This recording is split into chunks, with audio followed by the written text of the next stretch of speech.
Hello everyone, tonight we're going to wander through smoke, sparks, and sarcasm into the hidden forge of a lonely god, buried deep beneath the volcano.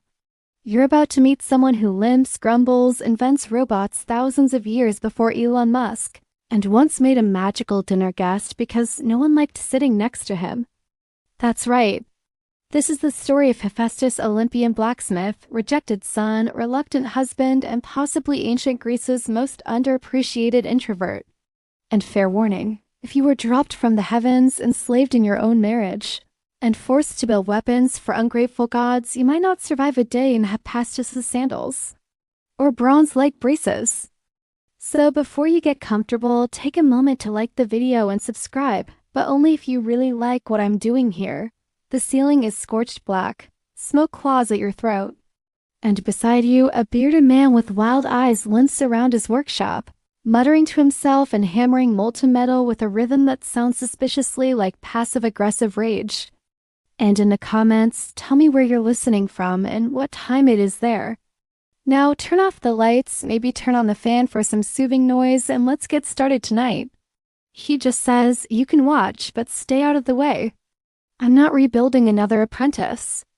Then he grunts and goes back to work. Charming guy. Not grotesque, just human. Flawed, not symmetrical enough for Olympus's glitzy standards. Hera couldn't bear the shame of imperfection, so down he went 9 days and nights of falling if the myths are to be believed. He walks with a limp, smells like smoke, and is covered in scars, burns, and probably a little bronze dust in places bronze dust shouldn't be. But don't let that fool you. This guy builds palaces for gods, weapons for heroes, and once invented automatic serving tables before they were cool. Not like, oh no, the cushion's weird, stuck. Like, I can't move, I'm trapped forever, stuck. And chucked him off the mountain like a disappointing javelin. Maybe that's an exaggeration, but only a little. You wake up in a cave. Not the cozy, mossy kind with squirrels and dripping water, but the kind filled with glowing coals and endless banging. You don't throw your kid off a mountain and expect him to fix your furniture. That's not how divine parenting works. That's Hephaestus. He found Hephaestus, offered him a drink, maybe 12, and convinced him to return, not for forgiveness. Not even for justice, but for a throne, a seat among the Olympians. Hephaestus agreed, but only after the gods begged properly. He is not what you'd call Olympian material, at least not by Mount Olympus as absurd beauty standards. The very palaces the gods lounged in? His work, their golden cups, his design. Those giant bronze doors on Mount Olympus? Forged in the heat of his volcanic lair, each one more beautiful than the last. You wake up in a cave. Not the cozy, mossy kind with squirrels and dripping water, but the kind filled with glowing coals and endless banging. He freed here eventually and took his place as the divine blacksmith. He grew up surrounded by coral, fish, and maybe some disappointed crabs. He wasn't like Apollo with his lyre or Ares with his sword. He was the guy who made the sword, who sharpened it, balanced it, and laid it with impossible designs, and then watched silently as someone else took all the glory. The ceiling breathes, puffing out smoke like a sleepy dragon. There's no one else here, but you get the feeling that this place knows him, that he's not just the god of fire. He's the god of making things ... real, not exactly a family sitcom setup, but probably better than being raised by a woman who thought baby tossing was acceptable parenting. Hera was not amused. Zeus wasn't either, but let's be honest, he kind of admired the audacity. Eventually, the gods begged Hephaestus to return to Olympus and release his mother. Right now, he's shaping a blade that glows white-hot, dipping it in water with a hiss that makes your ears ring. Sparks fly. No one knows where the talent came from. Maybe he was born with it. Maybe it was divine compensation. Either way, he started making little trinkets, tiny gears, delicate tools, things the sea had never seen before. He was like a lonely underwater Leonardo da Vinci, only sweatier. You duck instinctively even though they never touch you. You get the sense they wouldn't dare. Hephaestus doesn't look up. But it wasn't always this way. Once he lived on Olympus, sort of. That is, until his mother threw him off a cliff. Yes, his own mother. Hera, the queen of the gods, took one look at her newborn son's twisted foot, You imagine being born in a place where everyone looks like a marble statue, and you arrive looking ... mortal. He landed in the sea. And here's where things get weird and sort of wholesome. He was rescued by 2 sea goddesses. There, with no one judging him and plenty of volcanic vents for heat, young Hephaestus began tinkering. One day, Hera received a strange gift. A beautiful golden chair, intricate and shining, delivered by a mysterious messenger. She sat down, thrilled, and immediately became stuck. It was a trick, Hephaestus's first petty masterpiece. It took days for the other gods to realize what was happening. He refused. That's how you know he wasn't just mad, he had principles. But then Dionysus, god of wine and smooth-talking bad decisions, got involved. And so, drunk and proud, Hephaestus rode into Olympus, on the back of a donkey. The gods tried to hide their snickering. Hera scowled. But the forge god had arrived on his own terms. Now in the smoky forge, you understand why he never quite fit in.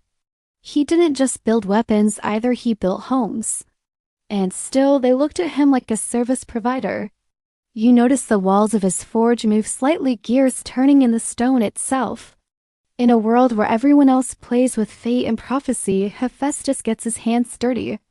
And somehow, that makes him the most human god of all. You're not even fully recovered from the image of baby Hephaestus being punted off a mountaintop. And now here comes plot twist number 2. He got thrown off Olympus again. The first time was Hera, who did it for purely cosmetic reasons. The second time? Zeus's father yeeted him for standing up for his mom.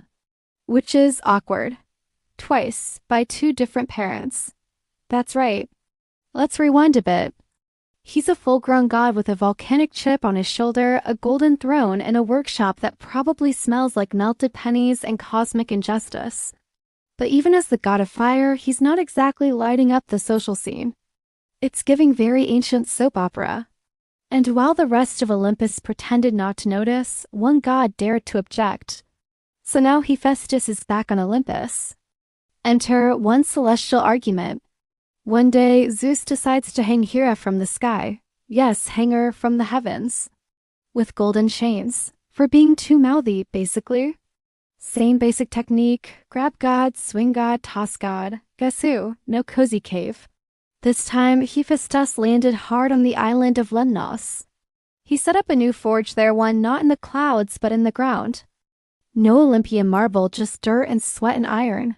The local caves became his domain, and in them he created wonders. And the fall, according to the mythmakers, damaged him permanently. Some say it was then that he became lame. Others say he always was, and this just made it worse. You look around and see piles of these old models in the corner of the forge. Clunky, yes, but brilliant. The guy practically invented physical therapy. She's your wife, my mother. Maybe just chill?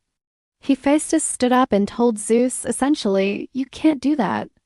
No one else could build divine weaponry. Ares' sword was dull. Apollo's chariot squeaked. Even Hermes started complaining about his winged sandals losing lift. Not what Zeus wanted to hear. The king of the gods turned, probably did a little eyebrow twitch, and hurled Hephaestus off Olympus again. Whatever the reason, the wedding happened, and the guest list was awkward. But this time, no sea rescue, no Thetis. Historians still debate whether the lameness is symbolic representing social rejection or a literal disability. He was her punishment, her leash, her divine arranged marriage to keep her in check. She never tried to hide it. She smiled politely in public and took long walks with Ares the second no one was looking. The sparks flew faster. He poured all that pain, rejection, betrayal, even love into his work. They clicked and hissed as he moved, almost musical. A little prototype for mobility, but the world wouldn't invent again for 2,000 years. He created things that gods marveled at and mortals would never understand. Shields that moved like water, arrows that hummed with song. A throne that could trap whoever sat in it. Like, hey, sorry for dislocating your spine, here's a trophy wife. That's where he really became the Hephaestus we know, the forge god. The craftsman, the volcanic loner who could make jewelry out of lightning and swords that whispered secrets. Things that lasted. Things that moved, helped, defended, comforted. Things that were better than their creators, and the tools? They moved by themselves. That hammer just lifted on its own. That anvil adjusted slightly. The tongs reached for a hot bar before he could ask. It was either the most romantic or the most ironic event in Greek mythology. Either way, the message is clear. Speak up against power and you get gravity tested. The people of Lemnos found him broken and alone, and surprisingly, they took care of him. Now he was suddenly attractive enough to marry Olympus's most wanted goddess. The whole thing smelled like Olympus-grade manipulation. They taught him how to make do with what he had, his hands, his fire, and his staggering ability to shape metal like it was dough. He earned it through fire and fury and a ridiculous number of bolts. Lemnos was full of volcanic soil, which made it fertile and perfect for crafting. One of the first things he built? Prosthetic limbs, not just for himself, for others. Bronze braces, clever supports, early hinges, things no mortal had ever seen. Meanwhile, back in Olympus, things got awkward. They realized they kind of needed Hephaestus. So they did what all dysfunctional families do after causing enormous damage. They tried to make peace by offering a gift. A very specific gift, Aphrodite. That's right. The goddess of love, beauty, and literally every man's wallpaper was offered to Hephaestus as a bride. You can imagine Hephaestus's reaction. He didn't trust it. Not one bit. He'd spent his whole life being rejected for how he looked. But he said yes. Why? Maybe loneliness, maybe strategy. Maybe a little divine curiosity. Picture it. The gods seated around tables made of glowing obsidian, drinking ambrosia, watching a man who once smelled like charcoal marry a woman who glowed like moonlight. Of course, there was a catch. Aphrodite didn't love Hephaestus. She barely liked him. And Hephaestus? Well, let's just say the forge got hotter. He even designed a set of golden leg braces for himself, sleek, elegant, perfectly weighted. You see him now, limping slightly but proud as he moves from forge to forge. The air is thick with heat. Sparks dance across the floor like fireflies. It's not magic. It's Hephaestus. He builds things so well, they practically have souls. And maybe that's his secret. While the other gods danced around politics and war and prophecy, he built things that worked. He didn't fight for a throne. He forged one.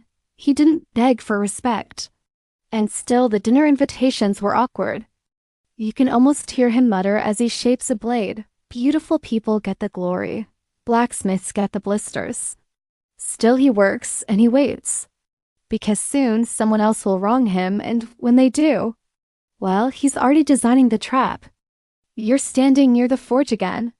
But something's different. There's a chair in the corner. Not just any chair, it's gold, smooth as glass, shaped with impossible symmetry. Curved like a throne, but smaller, more personal, and it's walking. You blink, yep, 3 tiny bronze legs unfold from beneath it. It shifts, creaks, then calmly strolls a few paces to the left like it has an opinion. Then it politely sits back down. This is not Hephaestus showing off. This is just his furniture. And this particular model, now humming quietly in the corner, is probably his favorite because it once completely ruined his mother's entire week. Hephaestus built a lot of amazing things, but there's one category he truly seemed to enjoy: objects with attitude. Chairs that trap people, tables that serve themselves, cup holders with revenge issues. Let's rewind again to that infamous golden throne, the one Hera got stuck in.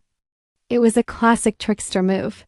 Beautiful craftsmanship, impossible to resist.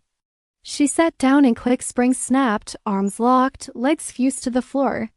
No matter how she yelled, screamed, or threatened, she couldn't get up. The other gods tried to help. Apollo tried spells. Hermes tried leverage. Ares just tried hitting it. Nothing worked. Depending on which myth you follow, he either demanded a proper place among the gods or Aphrodite's hand in marriage. Or both. Honestly, the man could bargain. Why? Because it wasn't just a chair. It was a message. You threw me out. Every time someone sat down, a little nozzle popped up and squirt right in the face. Dionysus loved it? His guests? Not so much. Now you're going to sit with that decision, literally. Hephaestus refused to return unless he got something in exchange, and also probably to make her look ridiculous. It's also worth noting he didn't send a chair to hurt Hera. He sent it to make a point. Some floated, some wheeled themselves across the floor. Some adjusted to the sitter's weight, so he made the chair sit slightly off balance. Just enough to keep Ares looking vaguely ridiculous, no matter how hard he tried to sit like a conqueror. And posture, which honestly sounds better than half the office chairs in the modern world. Proof that even the lame god, the one nobody thought belonged, could outthink and outcreate them all. Athena requested a wheeled scroll rack that reorganized itself alphabetically. Poseidon wanted a coral-inlaid trident stand. Even Artemis asked for a fireplace that only burned moonlight. Divine pettiness? Absolutely. But precision-engineered pettiness? That's Hephaestus for you. And this kicked off a trend, weaponized furniture. He started designing other chairs too.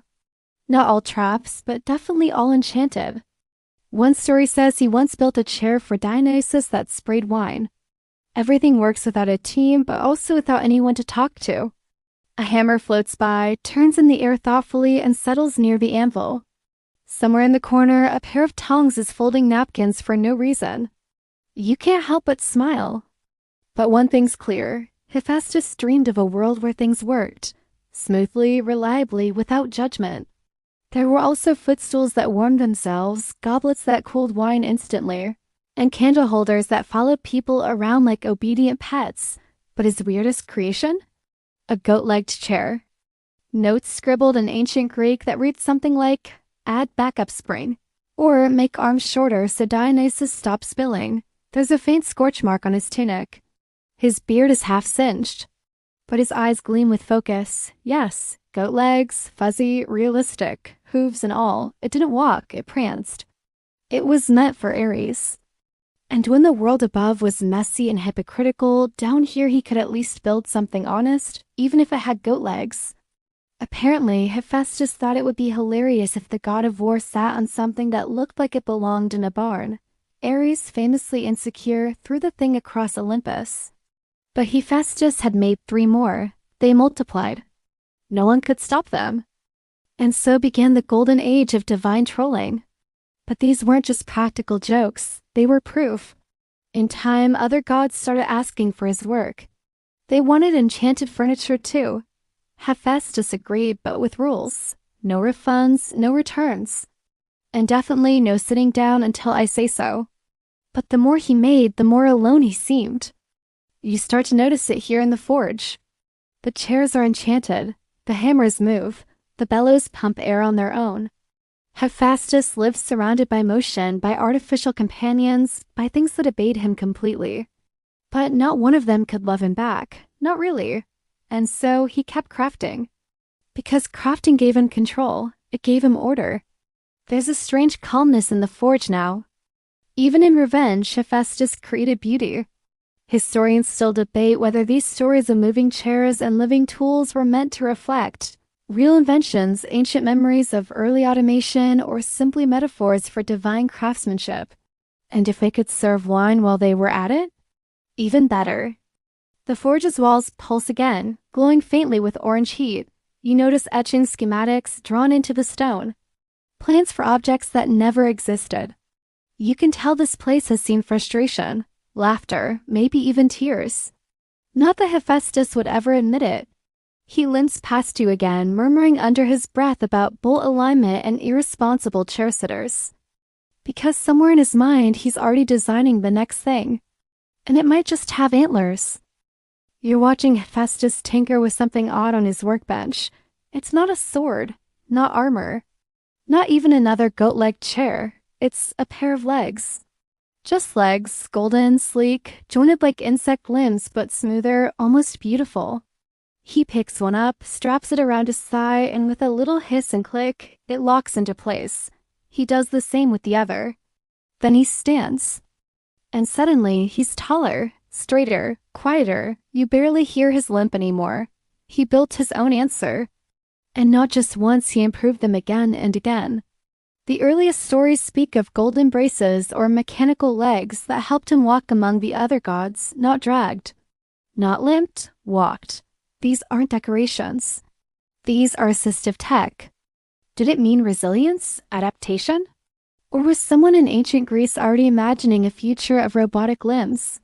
In a world of flying horses and hydras, Hephaestus is the only one inventing powered exoskeletons for himself. The gods may have laughed at his walk, but he didn't. Modern scholars still debate whether this part of the myth was added later as a kind of metaphor. Whatever the truth, this was Hephaestus at his most powerful not when he made swords, but when he made himself whole. You watch him walk across the forge now with a quiet grace. Not elegant, but purposeful. Like every step is a small rebellion against everyone who ever saw him as broken. It's hard not to root for him. Because you don't survive 2 divine ejections without developing a bit of a revenge streak. Hermes supposedly quipped, "If I could be tied up with her, I'd suffer the same fate." Everyone knew she was sneaking off with Ares. Even the automatons knew. One golden servant once reported seeing Ares leave the goddess' chambers wearing one sandal and a suspicious grin. He couldn't outshine Ares. He couldn't outcharm Aphrodite. But he could outthink them both, and he did. But even as he rises, so does his reputation for getting petty. Poseidon had to swear a debt that Ares would pay any fines. Because yes, there were divine fines. His marriage to Aphrodite, remember that high-gloss disaster, was the center of Olympus's least subtle scandal. He didn't scream. He just went back to work. Back to his forge. Back to the metal and the fire and the only things that ever made sense. And Hephaestus? He pretended not to notice. For a while, then one day he quietly began building. Not a trap this time, a net. But not a normal one. This was a web of forged gold, so fine it was nearly invisible, yet strong enough to hold a god. He couldn't fix the cruelty of the gods. But maybe he could fix one broken leg at a time, bronze polished to a mirror shine. Gilded hinges. Little flourishes only he would notice, symbols, initials, a tiny engraving of a donkey on the back of the heel. He takes off one brace, rotates the joint, adjusts the spring, tightens the bolt. It's an ordinary movement, practical, thoughtful. Inside are dozens of tiny prototypes. Not just braces, fingers, knees, hinges, some shaped like birds, others like snakes. Someone you know. Someone who gets up early to fix the same problem over and over, even when no one thanks them. Someone who walks a little slower, but gets there just the same. One with feathers etched into the side as if meant for someone who wanted to fly, but couldn't. Ares returned to sulking and punching things. And Hephaestus kept walking slowly, maybe but with gears that didn't creak and a back that didn't bow. It hung above his and Aphrodite's marriage bed, silent, waiting. One night when the lovers were, shall we say, mid-activity, the net dropped. Boom. Tangled gods. Naked, furious, caught. And then, oh no, Hephaestus invited everyone to come see. Poseidon, Apollo, Hermes. Even the grumpy old sea god Nereus got an invite. The reaction? Laughter. Horrified, giddy, uncontrollable laughter. Even the god of war turned scarlet. Which, for a war god, is impressive. You almost feel bad for Ares. Almost. This was Hephaestus' justice, not violence, but public embarrassment. Later myths say the gods forced Hephaestus to release the pair. You imagine Zeus scribbling furiously on a clipboard labeled God Scandal number 43. But even after all that drama, Hephaestus didn't explode, and the braces? He kept improving them. Over time, they weren't just medical. They were art. He might not have won the love triangle, but he built himself a kind of dignity no one could take away. The other gods eventually grew bored of the drama. Aphrodite kept doing Aphrodite things. You notice a drawer near his forge. He opens it absent-mindedly. It hits you, he wasn't just building for himself. Maybe deep down he imagined helping others mortals, even who struggled to walk, to lift, to move without pain. The fire in the forge dims slightly. It's getting late. Or early. You watch Hephaestus sit for a moment, and suddenly he looks less like a god and more like... He might be divine, but Hephaestus is also deeply human, which in Olympus is both his curse and his gift. Somewhere above the forge, the sun never really rises. But Olympus always glows, just a little too bright, like it's trying to remind everyone how perfect and polished it is. Hephaestus, though, prefers the dark, the underground, the hiss of molten metal and the soft thunk of his automatic bellows. It's calm down here, predictable, unlike, say, his marriage. Because while he was down here building golden legs, weapons, and dinner chairs that walk themselves, his wife was moonlighting with a war god. So the two were married off like chess pieces. The problem? Neither of them played along. Aphrodite, beautiful, unreachable, utterly uninterested, passed him, as though she were married to a concept, not a man. Their marriage? A diplomatic arrangement, a divine trade-off. Hera wanted her son respected. Zeus wanted Aphrodite controlled. Aphrodite, glowing in silk, tapping her foot under the table, counting the seconds until Ares arrived with his fake excuses and unnecessary armor. You picture their dinner table. Hephaestus, smudged with soot, chewing slowly. She never insulted Hephaestus directly. That would have been too honest. No, she just looked through him. You can imagine her saying, "You're brilliant, but you smell like charcoal," while fluffing her hair and adjusting a pearl earring. You remember. Ares and Aphrodite caught mid-tryst by an invisible trap suspended over their own bed. All the gods summoned to watch. Laughter, gasps, awkward coughs. Ares stuck like a fly in gold webbing. Aphrodite too angry to blink. It had to sting. Every shelf, every tool, every strange creature-shaped lamp is a paragraph of divine emotional damage. In every project, every weld, every secret mechanism and sarcastic bronze statue. Out of tune, mournful, like it's stuck in the middle of a breakup. Hephaestus, for his part, said nothing. At least not out loud. But down here in the forge? Oh, he spoke. And then came the net incident. One myth says he built a necklace of such beauty that even Aphrodite paused, just for a second. It shimmered like moonlight on water. She took it. Wore it, smiled. Suddenly the lame god wasn't just the guy who made their weapons. He was clever, dangerous, and he didn't need a sword to hurt someone. And Hephaestus? He just stood there, hands folded, looking like he might smirk or cry or both. It was about offering something real, a crafted thing. A piece of effort shaped into metal, a gift that might outlast rejection. The other gods laughed, sure, but they also noticed. After the chaos, Aphrodite stormed off. Ares sulked his way back to Thrace. The scandal faded, but Hephaestus? He kept creating. Now you see the forge differently. It's not just a workshop, it's a diary. His work got sharper, more precise, less hopeful. Take that half-finished harp over there. It plays itself badly. Was Hephaestus' story a warning? A lesson about intelligence being overlooked for appearance? Or just another weird Olympian soap opera that made mortals feel better about their own romantic disasters? Or the goblet that never fills, no matter how much you pour into it? Aphrodite never changes. Ares never apologizes. And Hephaestus never really finds a partner who sees him for who he is. He just keeps building. Human-sized, humanoid, but quiet. Still, it's not a trap, not a mockery, just company. Or the series of bird-shaped candle holders that flutter around the ceiling, never landing, just circling, beautiful and uncatchable. See a pattern? Maybe he just wanted anyone to stay for dinner. But Hephaestus wasn't just bitter. He still tried to make things for her, maybe to win her, maybe just to feel something. Then walked away.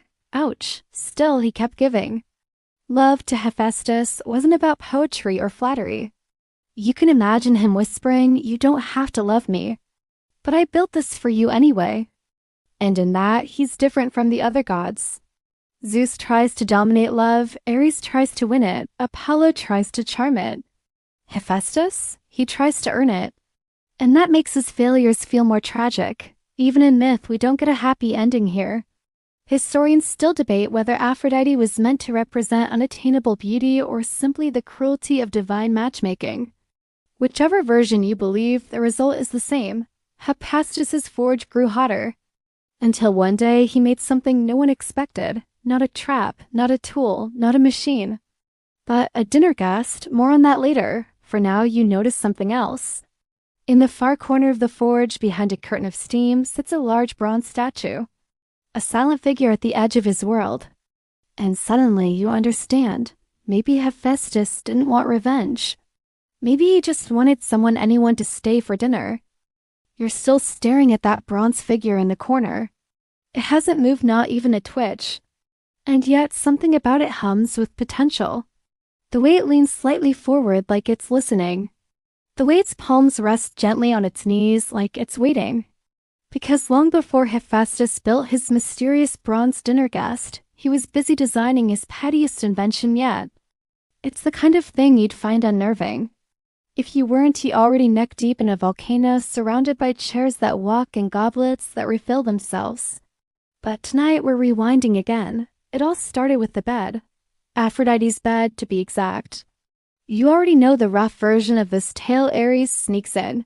The golden net falls, the gods are invited to point and laugh like a divine sitcom. But let's dig a little deeper. First, Hephaestus didn't just build the trap, he engineered it over weeks. Every strand of the net was made of beaten gold wire thin as hair, strong as chain. It hung invisibly from the rafters, triggered by pressure and body heat. And Hephaestus had just turned Olympus into a comedy club, with Ares and Aphrodite as the punchline. This wasn't just spite. It was science. He didn't scream, he didn't fight, he planned. You know, all the things that literally never happen on Olympus. Because if there's one thing the gods hate more than betrayal, it's being made to look foolish. Now, most gods would have called it a day after that. Scandal? Achieved. Revenge? Served. But Hephaestus wasn't finished. He wanted validation. Not after what they'd seen. That golden trap wasn't just clever. It was humiliatingly perfect. Everyone saw it. Everyone remembered it. So he marched straight to Zeus' net in one hand, pride in the other, and demanded justice. Dowry back. Punishment for Ares. Consequences. Hephaestus was pressured to let them go. And Zeus? He blinked. Laughed. Shrugged. Justice? For marriage problems? Please. This was Olympus. Adultery was practically a sport. Still, Poseidon stepped in and promised that Ares would pay a penalty, not souls, but shapes. Companions. Things that looked and sounded human but weren't. They moved on their own, spoke in soft voices, poured wine, cleaned tables, adjusted his tunic. Always gentle. Always obedient. Always there. And so, with a disgusted sigh, the forge god released the net and walked away. But something had changed. He just wanted company that didn't walk out the door the second a better-looking war god swaggered past. Too perfect. Too quiet. Another says they could sing, but always they were silent in the myths when it mattered. They weren't statues. They were early dreams of artificial intelligence, sparked by loneliness, forged in fire. They were a little creeped out. The gods didn't mock Hephaestus anymore, not openly. No laughter, no flirting, just the warm hum of the forge and the creak of joints moving in time. Even Hermes, who reportedly said afterward, "I'd suffer shame like that for her." Charming. You can imagine Hephaestus muttering something like, "Glad to know my wife is a prize in the shame Olympics," as he went back to his forge. But here's where it gets weird. He didn't stop building traps, not exactly. But he started building ... people, not tricks. They were stand-ins for a wife who wouldn't stay. For friends who only visited when they needed armor. Not real people. But one scholar once called Hephaestus the father of artificial life, not because he wanted to play God. Automatons that poured wine. Chairs that rolled across the floor to make a point. He started with golden maidens automatons made from the same divine materials he used for his tools. Hephaestus built them with care. They weren't caricatures. One story says they could speak in every language known to man and God. Hephaestus never made one to fall in love with. He wasn't that kind of god. And the gods? Sure, they admired the craftsmanship, but golden women who didn't blink? Who refilled their goblets with robotic precision? It was unsettling. Too revealing. Because these automatons reflected the loneliness no one wanted to acknowledge. They weren't sexy distractions. You wonder what those dinners were like. Hephaestus sitting at the head of the table, the golden servants gliding soundlessly around him, plates clinking gently, and yet the dinner still happened. Every night. Because Hephaestus, bless him, never gave up on routine, even if the guests weren't real. But the crown jewel of all his creations, that came later. A being not just for service but for protection. Talos, we'll get to him soon. But first, consider this. In a world of gods who could shape-shift, fly, and throw lightning, Hephaestus's real power was making things real. Not illusions, real. Nets that caught love affairs. Historians still debate whether his robotic creations were echoes of early Greek attempts to understand consciousness or just ancient storytelling run amok. But because he didn't trust the real ones anymore, you glance again at that bronze figure in the corner, still seated. Still watching. It doesn't blink. It doesn't breathe. But somehow it waits. And you start to wonder, did Hephaestus build it for a feast? Or just so anyone would listen? The bronze figure still hasn't moved. But it no longer feels like a statue. It feels patient. Like it's been waiting thousands of years just to be noticed. And you're not wrong. This isn't just another glittering helper or golden footrest. This is something else older, heavier, and meant for something far beyond pouring wine. This is Talos. Hephaestus' most famous, most mysterious, and most massive creation. A bronze man taller than any mortal, faster than any beast, and forged for one simple reason: to protect. A guardian of Europa, or even a semi-conscious invention that patrolled the island of Crete like a one-man coast guard. Suddenly, out of nowhere, you see a giant man-shaped figure on the cliffs, shimmering in the sun. Then it moves. You blink. It's already at the shore. You blink again, and it's hurling boulders the size of your cabin. Now, depending on which myth you read, Talos was either a gift to King Minos of Crete, what's consistent across all versions. He was terrifying. Picture this. You're a pirate approaching Crete. It's a calm day. Your ship's doing fine. Either he was built with rocket knees or Hephaestus seriously over-engineered the ankles. He doesn't speak, he doesn't threaten. Supposedly, Talos had one vein sealed at the ankle with a bronze nail or plug. Remove the plug and whoosh, no more guardian. He just protects. Talos wasn't just a bodyguard. He was an answer to what? Maybe just the question Hephaestus stopped asking. Talos ran around the island 3 times a day. That's the whole coastline, roughly 1,000 kilometers, 3 times a day. And here's the strangest part. He bled. Not like you or me, but with a special substance called ichor, the golden fluid of the gods. He built a living thing. Or something so close to living that even the gods debated what exactly he was. That means Hephaestus didn't just build a machine. Historians still argue about Talos' true origin. Was he just a robot? A golem? A prototype AI security system? Or was he something stranger, an artificial demigod with a heartbeat of molten gold? One theory says Hephaestus poured so much of himself into Talos, so much loneliness, hope, and frustration that the thing woke up. And if you've been paying attention, that checks out. This is the god who made chairs that sigh, legs that think, and wine that serves itself in sync with your thirst. What if someone actually stayed? Now, the myths give us a few key moments in Talos' short but dramatic life. The most famous? His death. A being made to protect, undone by kindness laced with poison. Like most Greek stories, it ends in chaos and questionable decision-making. The sorceress Medea was traveling with Jason and the Argonauts when they encountered Talos guarding Crete. Talos wasn't having it. Tools scattered. Schematic half-finished. A quiet space where Talos once stood tall and still. He began his usual anti-intruder routine, glaring, throwing things, and preparing to make ancient minced sailor. But Medea wasn't just magical, she was manipulative. She approached Talos not with violence but with words, but something like a son. She whispered strange incantations, promised him peace, maybe even love. And depending on which version you believe, she either. Smaller than the real Talos would have been, not glowing, not alive, but unmistakably similar in design. Maybe a prototype, maybe a memory. He didn't betray, he didn't mock, he didn't run.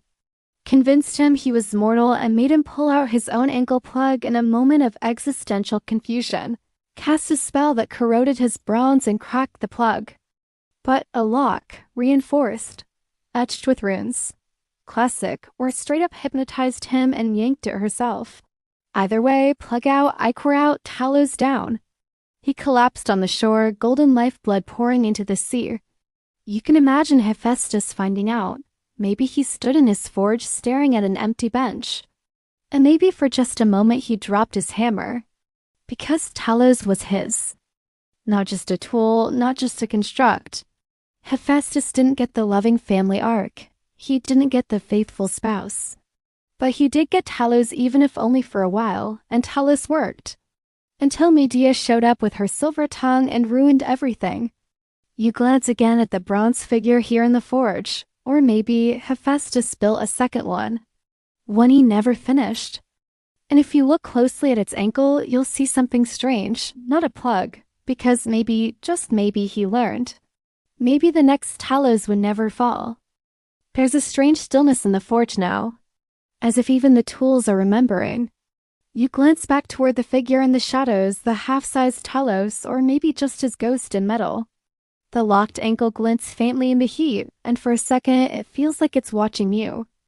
Crumbling about brass tolerances like someone who has built 10,000 wonders and still thinks none of them are good enough, but Hephaestus, he's moved on. He's busy again. Hammering, welding, sketching. Because when Talos fell, something inside Hephaestus shifted again. He didn't scream, he didn't cry. He just added another layer to the armor around his heart. And then he started building smarter. Sharper, more dangerous. His inventions stopped being passive or playful. Hephaestus, the god who once made chairs that spritzed wine and golden birds that sang in harmony, now turned his focus to war. Let's talk about armor. No, we're talking divine armor. Armor that reshaped the tide of war.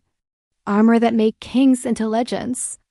But what made Achilles really terrifying on the battlefield wasn't just the rage or the tragic prophecy. It was his armor custom-made, one-of-a-kind, built by Hephaestus himself at the request of Thetis. Not just shiny stuff with a pretty crest on the chest plate. Take Achilles, for example, you've heard the name. The temper. The ankles, yep, full circle. His best friend Patroclus had worn it into battle and died wearing it, and now Achilles needed something new. Remember Thetis? The sea goddess who rescued baby Hephaestus when Hera threw him off Olympus the first time? She came back, years later. Same soft voice, same ocean salt hair. But this time she wasn't rescuing, she was asking. Her son Achilles had lost his armor. Something better. No pinching, no sliding. It made Achilles move faster, strike harder. Even Hector, Troy's greatest defender, trembled when he saw it, and Hephaestus delivered. Oh, did he deliver? After all, she was the only Olympian who ever caught him when he fell. According to Homer, who, by the way, took his sweet time describing it, Hephaestus didn't just make armor. He made a universe. Cities at war, farmers in the field, dancers at a feast. Stars twinkling in concentric circles. It was a portable museum of existence. The shield alone was a cosmic diorama. The sky. The earth, the sea, cities in peace. A god building for a mortal not out of pity, but out of admiration. And even then, that became legend. Odysseus and Ajax fought over it. It caused arguments, jealousy, even suicide. Achilles, for all his flaws, was real. He bled. He raged. He loved. Can you imagine that on your left arm? Going into battle with the entire cosmos reflecting off your elbow? And that wasn't even the impressive part. The armor fit perfectly. This wasn't just armor. This was art, and it turned Achilles into the nightmare he was always meant to be. Historians still debate whether Hephaestus' armor was meant to symbolize divine approval or whether it was a quiet favor repaid to Thetis. No grand speeches, no glowing prophecies. Just the clink of metal and the hiss of steam. You spot a helmet shaped like a wolf's head, a breastplate etched with serpents swallowing stars, a pair of gauntlets humming faintly with stored lightning. Maybe the shield was a thank you. A way of saying, I remember. But let's not pretend he didn't take great joy in crafting it. You can picture Hephaestus in the forge, eyes gleaming, every hammer strike echoing across the volcanic walls. Unlike the marble figurines that sat around Olympus herding gossip and thunderbolts, Achilles mattered. And when he finally died arrow in the heel, you know how it goes, his armor was stripped and stolen. All because of how well it was made. You're starting to notice a pattern. Hephaestus doesn't just make things that function. He makes things that linger. His traps hum with insult. His automatons ache with longing. His armor changes the course of empires. He doesn't just fix things, he redefines them. The other gods, they shout. They curse. They throw lightning like toddlers with glow sticks. But Hephaestus? He speaks through steel, and sometimes through silence. Because even with the armor, the net, the chairs, and the golden pets, Hephaestus remained the least flashy god in the room. But don't mistake quiet for weakness. Every time someone underestimated him, they ended up trapped, naked, or wearing a breastplate that glowed like a miniature galaxy. You glance around the forge again. Half the armor pieces line the walls, some human-sized, others far too large. They're not just trophies. They're invitations. Because whether you're a hero, a god, or a fool in love, sooner or later, you end up in Hephaestus's workshop. And when you do, he won't ask your story. He'll just ask for your measurements. Somewhere in the forge, something just hissed, not angrily. More like a tired kettle announcing it's ready. A puff of white steam drifts up, glowing faintly in the molten light. Hephaestus barely glances at it, just tightens the bolt and mutters something under his breath about overheating hinges. You're starting to understand how his mind works, always building, always refining. There's no final version, only a better one, and today he's working on something huge. She didn't ask for armor to look impressive, she asked for it to terrify. Another shield, not for a warrior this time, not for a mortal. This one's for Athena. Yes, that Athena? Goddess of wisdom, war strategy, and being eternally unbothered. Hephaestus obliged. What he made became one of the most iconic pieces of gear in all mythology. The aegis, a shield or breastplate, emblazoned with the head of Medusa. When Athena wore it into battle, it didn't just protect her. It inspired utter panic. Some sources say it roared like a storm, others say it flashed lightning, some even say it blinked. Let's pause there, because yes, that Medusa. The way two people nod at each other across a crowded party because they were both tired of small talk and chaos. Snake hair, stone gaze. Deep backstory involving Athena herself, Poseidon, and one of the worst myths ever repurposed into a handbag accessory. We'll circle back to that disaster later. For now, let's focus on the object. The aegis was no ordinary shield. Imagine being a poor mortal foot soldier staring up at a gleaming goddess whose breastplate has a snarling gorgon head frozen mid-scream and realizing that, yes, your entire life has led to this moment. Another says they invented the first chariot together. Yet another, a little weirder, says Hephaestus tried to make love to her and she deflected him with an epic sidestep, resulting in a very confused conception of a child named Erichthonius, and the guy who made it. Hephaestus, of course. Later rulers would claim to carry the aegis metaphorically, as if they could borrow a little of Athena's power in Hephaestus' engineering by saying, I'm under their shield. But this time it wasn't a gift for love, it wasn't payment. It was collaboration. Which is wild, considering it all started with the Gorgon's face welded onto a breastplate. When Athena stormed into battle with it, she wasn't just fighting. Was it a real piece of god-tier armor? Or was it just a way to explain why Athena never lost? She was sending a message. The gods are watching. And we brought the scary guy from the forge. Athena and Hephaestus had a strange relationship. Not romantic, not jealous. Just mutually respectful.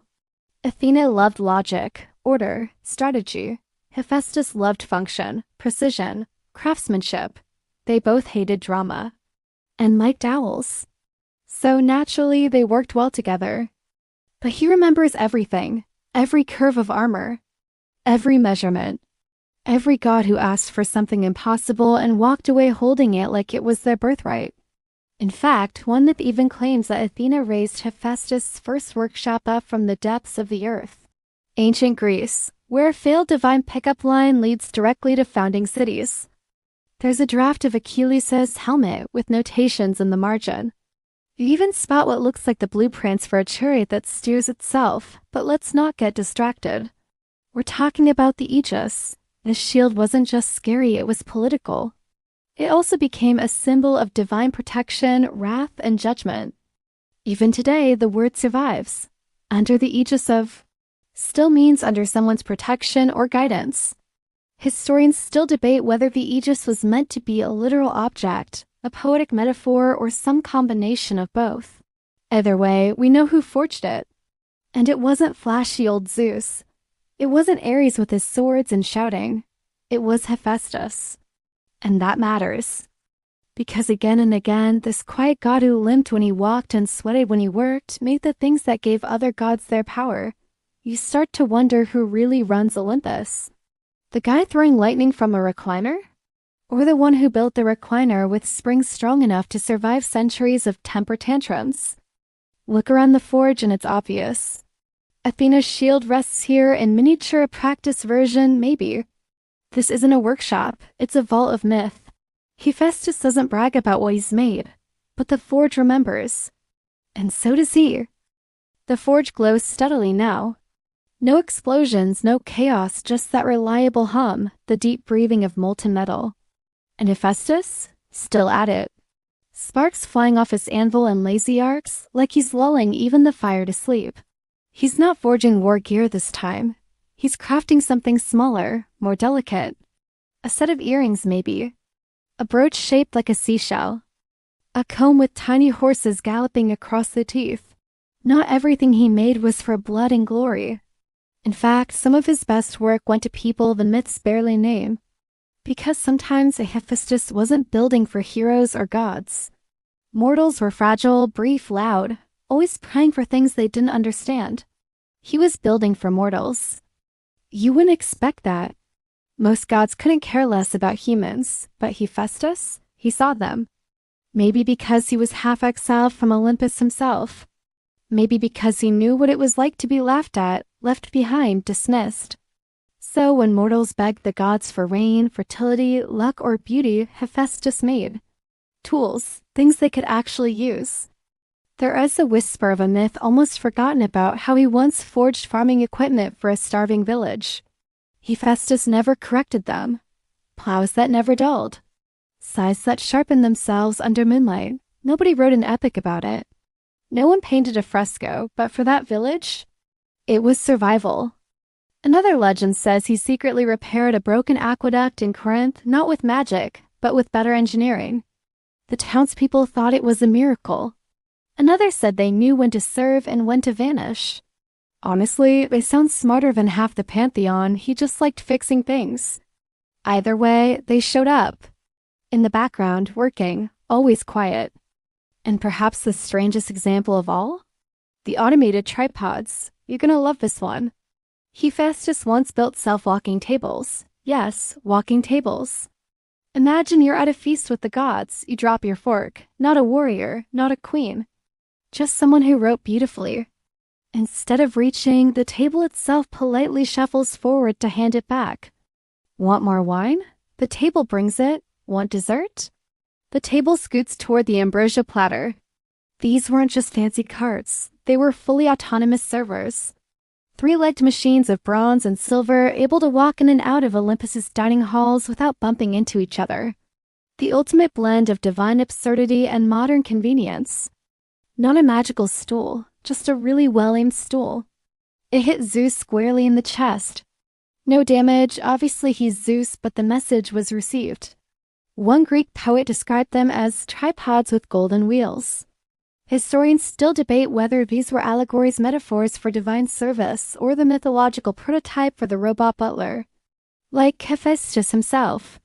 And when you think about it, isn't that what he's really best at? Making the impossible seem normal. Automated tripods, bronze giants, armor that sings when it moves, and yes, even the occasional self-adjusting chair. He makes the supernatural look practical. The other gods crash down in lightning. He just hands you a better hammer. And not everything he made was metal. He built tools they didn't even know how to ask for. One forgotten story tells of a crowned circlet of delicate gold leaves shaped like laurel, designed to be worn by a poet. No spells. No violence, just beauty for beauty's sake. Maybe that was Hephaestus' rebellion. While Zeus hurled thunderbolts and Poseidon flooded cities, he was in the corner making the world a little better. One hinge at a time, and sure, sometimes he snapped. Who wouldn't remember that one time he flung a stool at Zeus? And it wasn't, "I'm angry." It was, "I don't need thunder to make you notice me." But here's the thing, Hephaestus never stayed mad for long. Anger wasn't his fuel, creation was. Even when he was furious, he built. When Aphrodite cheated, he built a trap. When Olympus mocked him, he built a fleet of golden servants.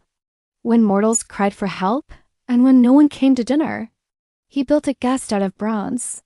It wasn't healthy, maybe, but it was real. That's what separates Hephaestus from the rest.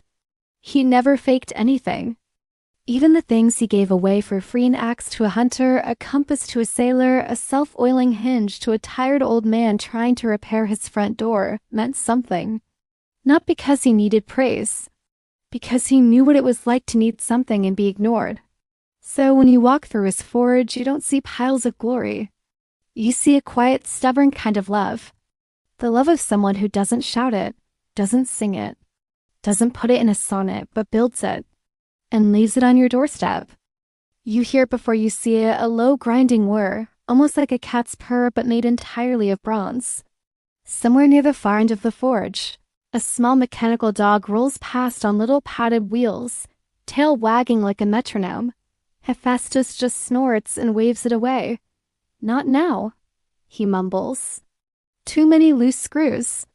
The dog retreats obediently, emitting a mechanical sneeze. Even his failures have personality. But today, he's working on something even more temperamental than robotic pets: divine transportation. Olympic-grade, God-tested, absolutely uninsurable war machines that soared across sky and sea like flaming roller coasters. That's right, chariots, and not just any chariots, the ultimate celestial rides. And the best of them, made by Hephaestus. You've probably seen them in art sun gods with fiery wheels, moon goddesses on silver sleighs. But let's focus on one in particular, the chariot of Helios, the sun god. This was no casual Sunday cruiser. The sun chariot had to rise every morning, blaze across the heavens, and descend at night without setting anything important like the earth on fire. It had to survive storms, ambushes, and whatever temper tantrum Zeus was having that day. And it had to look awesome doing it. The wheels were said to hum in harmony with the stars. Flames in their manes, eyes like twin suns. Every morning, Helios hitched them up, climbed aboard, and dragged daylight into existence. The axles never cracked, never rusted, and turned smoother than a god's pickup line. Think about that, engineering a vehicle that could handle 4 flaming cosmic beasts without exploding daily. So naturally, Hephaestus built it. So he let his son, Phaethon, borrow the chariot. According to myth, it was constructed from shining gold, embedded with gems that caught the light and reflected it back 1,000-fold. And promptly lost control. The horses bolted. The chariot veered off course. It scorched the sky, burned half the earth. Probably melted some unfortunate satellites. Entire continents were said to dry up, birthing the world's first deserts. And then, there were the horses. 4 of them. Fire-breathing. Names like Pyra and Eus. The earth smoldered for weeks. And Helios had to start doing his own job again. And you thought your morning commute was rough. Now, Hephaestus didn't make the horses probably, but he did design the chariot to keep up with them. That's not craftsmanship. That's wizardry with a welding torch. But wait, it gets messier, because one day Helios got tired. Or bored, or maybe he just needed a personal day. Spoiler, disaster. And sunset, or simply a cosmic metaphor for don't let your unqualified kid drive the god car. Either way, the message is clear. Divine mechanics greater than divine drama. Phaethon, excited beyond reason, took off. Eventually, Zeus had to intervene, which, in Zeus terms, means hurl a thunderbolt directly at the problem. Phaethon went down in flames literally. Crashed into the river Eridanus, but through all that, the chariot survived. Twice, depending on the version. So Hephaestus did what any emotionally wounded genius would do. He built her a chair, and booby-trapped it. Eventually Dionysus, the god of wine and bad ideas with charisma, got Hephaestus drunk and convinced him to return to Olympus and lift the curse. Burning atmosphere? Fine teenage demigod joyride? Barely scratched. Thunderbolt? Bent a wheel, maybe. Because Hephaestus built it to last. Historians still debate whether the myth of the sun chariot was a way for ancient Greeks to explain sunrise. Preparing for the next chariot, the next war, the next betrayal. And the chariot? Not his only masterpiece. Hephaestus also crafted Hera's throne, a marvel of metallurgy. Gilded, jewel-encrusted, cushioned with heavenly silks, but it came with a catch. Once Hera sat in it, she couldn't get out. Surprised, it was a trap. Because despite being his mother, Hera did throw him off Olympus as a baby. The gods had to beg him to release her. That's right, wine and peer pressure got the forge god back on the mountain. But here's the thing, he didn't stay out of spite. He stayed because he missed the work. Because even after betrayal, humiliation, and shares that trapped his own mother, Hephaestus just wanted to build, and Olympus needed him. Who else could make a throne so beautiful and so diabolical? Who else could fix Zeus's lightning bolts when they started sputtering? Who else could forge a sun chariot that survived global fire damage and a thunderbolt to the face? No one. You look around the forge again and suddenly realize there's no retirement plan for gods like Hephaestus. He won't fade into the sky like Apollo or disappear into the sea like Poseidon. He'll be here, hammering, tightening bolts. Whispering to his machines, he doesn't get peace, but he gets purpose. And that for Hephaestus is enough. The forge is quieter now, not because the work has stopped, but because Hephaestus has settled into his rhythm. That deep, hypnotic clang, the heartbeat of his world. You can almost fall asleep to it, almost. But then you see something strange in the shadows. Not a machine, not a tool, it's a woman. Sort of. She's not moving. She's perfectly still, arms at her sides, one foot slightly forward like she's about to take a step. Her eyes are open but unseeing. Her face is smooth, serene, almost eerily perfect. And her skin? Polished bronze. This is Pandora. And no, she's not holding a box. That's a mythological translation error. More on that in a moment. Let's rewind because her story is one of Hephaestus's most controversial creations. It begins, as many things do, with Zeus being petty. You know, Prometheus, the overly helpful titan who thought giving humanity warmth, progress, and cooking was a good idea. He also decided to teach humanity a lesson. The gods had just had their fire stolen by Prometheus. Zeus disagreed. So as punishment, he didn't just chain Prometheus to a rock to be pecked by eagles. And that lesson came in the form of Pandora, the first mortal woman, handcrafted by Hephaestus under Zeus's orders. So yes, according to the oldest versions of the myth, the first woman ever created was a punishment. Her curiosity from Athena, but her form? Her mechanical, physical structure. Comforting, right? But here's where it gets fascinating. Hephaestus didn't slap her together like a crude sculpture. He built her with divine attention.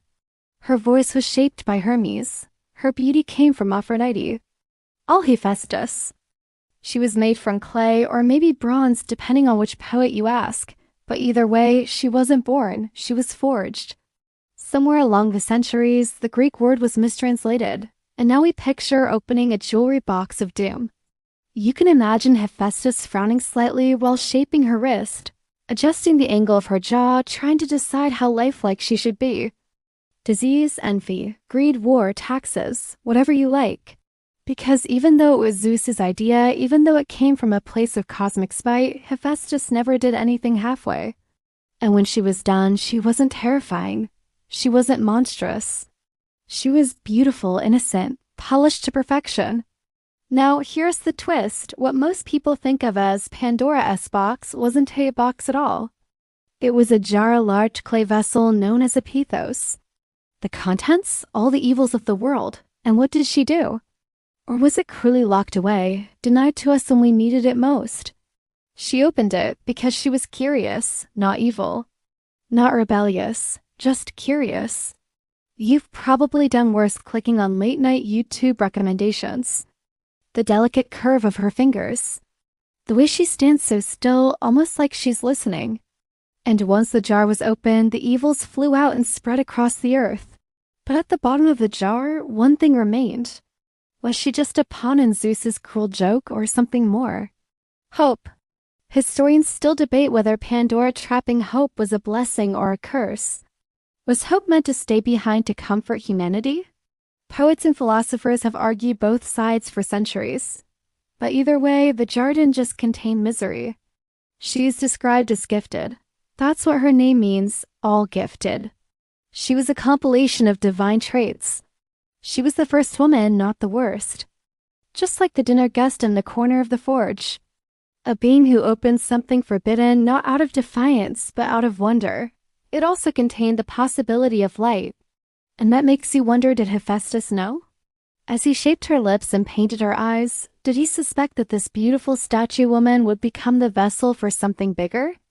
You glance at her now, the bronze sheen of her arms. Maybe Hephaestus didn't just follow orders. Maybe he gave her something Zeus didn't ask for. Maybe he gave her grace. Because even in the myths, Pandora is never described as evil. And even though the world blames her for everything that went wrong, maybe just maybe she's the only one who understood what it meant to be made. Just like Telos, just like the Golden Maidens. Maybe Pandora wasn't a punishment. Maybe she was the first attempt at empathy. A mortal with a divine body, a vessel full of questions. And that sounds a little like Hephaestus, doesn't it? The god who peered into volcanoes. The god who asked the world what else could be built. The god who, in the middle of a divine prank war, quietly sculpted the first woman to walk the earth. The forge is dimmer now, not from lack of fire, but because Hephaestus is deep in thought. You can feel it in the air like the moment before thunder, but slower, sadder. He's not hammering, not tinkering. Just staring at the statue of Pandora, fingers resting gently on a chisel like he's remembering something he never meant to say out loud. Because tonight, we're talking about rejection. Not the kind where someone ghosts your message or unlikes your picture. No, we're going divine scale rejection. Cosmic awkwardness. The sort of rejection that lives forever in the footnotes of myth. She was one of the few gods who never seemed to need anything from anyone. But for reasons the historians and mythologists still debate, Hephaestus fell for her. Let's talk about the time Hephaestus tried to love Athena. You already know that Hephaestus didn't have the best marriage record. Aphrodite was, well, Aphrodite? Gorgeous, magnetic, and deeply allergic to fidelity. After that debacle, you'd think he'd swear off romance altogether. Some say he was tricked into it by Zeus. Others say he simply misread the signals. Either way, things escalated quickly. But then came Athena. Smart, uncheckable, unmarried by choice. And not just in a quiet, admiring from afar kind of way. We're talking bold, tragic. Oh no, you did what? Love. The myth told most awkwardly in the writings of later poets goes something like this. One day, Hephaestus attempted to claim Athena as his bride. Athena wasn't interested. At all, she pushed him away. But in the struggle, something embarrassing happened. Hephaestus, flustered and frustrated, spilled his divine seed onto her leg. He was semi-divine, half-formed, with a serpent's tail instead of legs. Either went mad, threw themselves off a cliff, or both depending on which version you read. Because what they saw wasn't just a baby. It was something otherworldly, part serpent, part god. A child with a destiny too heavy for normal eyes. His name means wool-born or earth-born, depending on the translation. He was strange, different, and because Athena didn't want the whole situation aired like laundry in the Agra, she tucked him inside a box. Yep, it's exactly as weird as it sounds. A founder of traditions. A symbol of protection and innovation. He introduced the four-horse chariot, strengthened civic rituals, and was buried beneath the Acropolis. Athena, ever composed, wiped it off with a scrap of wool and tossed it onto the earth. The earth Gaia absorbed it. And from that awkward, misunderstood encounter, a child was born, Erichthonius. Now before you panic, this wasn't a usual child. Yes, a box. Then she gave that box to the daughters of King Cecrops, warning them never to open it. Guess what happened? They opened it. Screamed. Erichthonius riding high, serpent tail wrapped in royal robes, the people cheering. And Hephaestus? Just nodding silently from the forge. Athena, furious, took Erichthonius and raised him herself. As her own son, quiet, humble, permanent. Let's pause here. Because while the myth is strange and even disturbing, there's something else going on beneath it. Hephaestus, who had no children of his own, who was never truly chosen by anyone, accidentally fathered a child who was hidden, feared, and called a monster. Sound familiar? And yet, Erichthonius grew up to become one of the great kings of Athens. A twisted start, but a powerful legacy. Some scholars say this myth is a metaphor for the city of Athens itself, born from both wisdom and struggle, both reason and accident. Others say it's simply a messy tale that explains where serpentine imagery in Athenian art came from. But what if it's about creation? About how even the most imperfect beginnings can lead to something great? That's the real Hephaestus message, isn't it? The broken god who made the greatest works. The rejected craftsman who shaped kings. The unwanted who still gave gifts. And you can almost picture him years later watching Athena's chariot roll by. No need for credit, no need for forgiveness. Just that same old glow from the furnace and a pair of bronze hands stained with stories. Because while other gods left their mark with thunder, Hephaestus left his in lineage. Not just through a child, but through everything he touched. From golden goblets to planetary shields to awkwardly divine children raised in secret, Hephaestus' fingerprints are everywhere in myth. So next time you see a statue of Athena, look for the serpent at her feet. That's Erichthonius. And behind him? The shadow of a father who never got the love he wanted, but gave the world something better anyway. The forge door creaks just a little and you catch a sudden shift in the air, colder, quieter, like someone walked in who shouldn't be there but did anyway.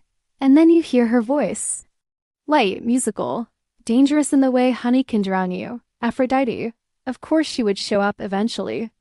The goddess of love, beauty, attraction, and unintended chaos. She doesn't need to knock.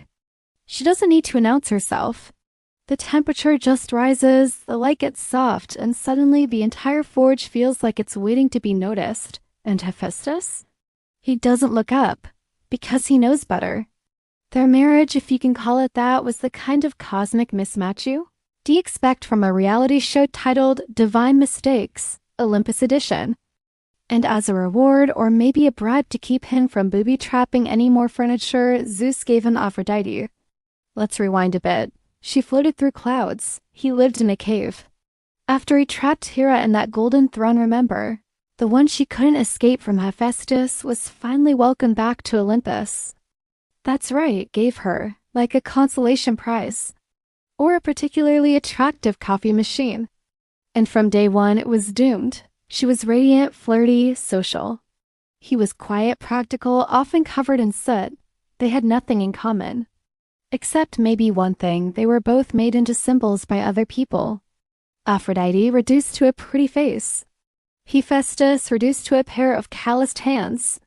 Her most famous affair was with Ares, the god of war, a man who couldn't build a rocking chair but sure knew how to swing a sword and flex in a helmet. So what happens when two metaphors get married? Disaster. Aphrodite didn't stay faithful. Not even close. The two lovers thought they were sneaky. They weren't. Hephaestus found out. Look, he said, this is what I've been dealing with. And what did he do? He strung it above his bed, triggered by movement, and waited. He didn't scream, he didn't fight. He built a net invisible, unbreakable, as fine as spider silk and 10 times stronger.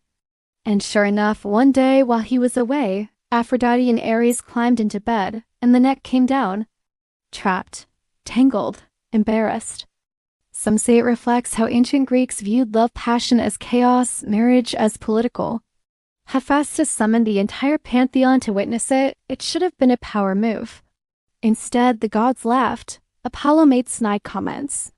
Hermes said he'd gladly trade places with Ares. Dionysus passed around wine. And Hephaestus? She didn't ask to be anyone's trophy. She didn't ask to be assigned to the god of molten anvils. He stood there in the corner, still not laughing, because it wasn't about the cheating. She still visits the forge. And every now and then she leaves behind a flower, never real, always metal. Gold, silver, copper. It was about the humiliation. Even in revenge, she was the joke. Historians still debate whether this myth is a warning about arranged marriages or an early critique of toxic relationships in mythological canon, not out of longing. Just because it was the first gift she gave him without being told to, a little. In her own way. In a way that wasn't enough to be faithful, but was enough to feel guilty. But what if it was just sad? Hephaestus didn't want a goddess of lust. He wanted someone to stay, and Aphrodite? She wanted to feel wanted. She was literally born from sea foam and divine drama. So really, they were both trapped, and yet, even now, centuries after the myth books closed, sometimes she stands by the bellows, touching the tools with two delicate fingers. Sometimes she watches him from across the room, saying nothing, unwilting things, because maybe she loved him. And maybe he still keeps one of those flowers tucked into a drawer somewhere. You glance back at the forge's shelves. Between the armor and the blueprints and the mechanical birds, there's a single petal-shaped brooch. It hums faintly with enchantment. You know who made it, but you also know who it was for. That's the tragedy of Hephaestus, not the limp. Not the rejection, but the fact that even when he loved someone who hurt him, he couldn't help but make something beautiful. Because that's what he does. He turns pain into precision, longing into architecture, and betrayal into art. You hear it before you see it, just a soft ticking, like 1,000 tiny clocks all counting different hours. You follow the sound past racks of unfinished armor and racks of finished regret until you find it, a room full of automata.